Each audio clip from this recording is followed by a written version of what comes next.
Beginilah kondisi SD Negeri 1 Ledok Wetan yang terdapat di Kelurahan Ledok Wetan, Kecamatan Kota Bojonegoro.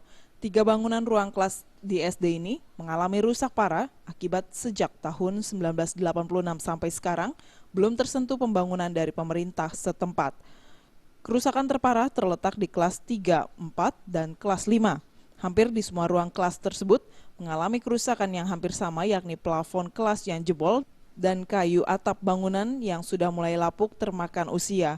Bahkan di salah satu ruang kelas tersebut seluruh plafon sudah ambrol. Selain itu juga, akibat cuaca yang ekstrim akhir-akhir ini menjadikan teras bangunan tua tersebut rusak dan genting teras banyak yang jatuh. Sejumlah murid di sekolah ini berharap agar pemerintah setempat untuk secepatnya memperbaiki kelasnya. Dengan kondisi sekolah seperti ini, takut nggak, Dek? Takut. Takutnya kenapa? Takut keruntuhan.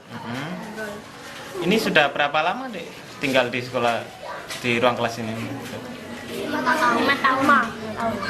Belum ada perbaikan ya selama itu, Dek, ya? Pengennya gimana, Dek? Pengennya? Jadi renovasi. Renovasi ya? Ya barusan Mas, kira-kira ya 3 tahun yang lalu atau 4 tahun yang lalu Itu kerusakannya apa aja, Bu, yang kerusakannya plafon sama teras.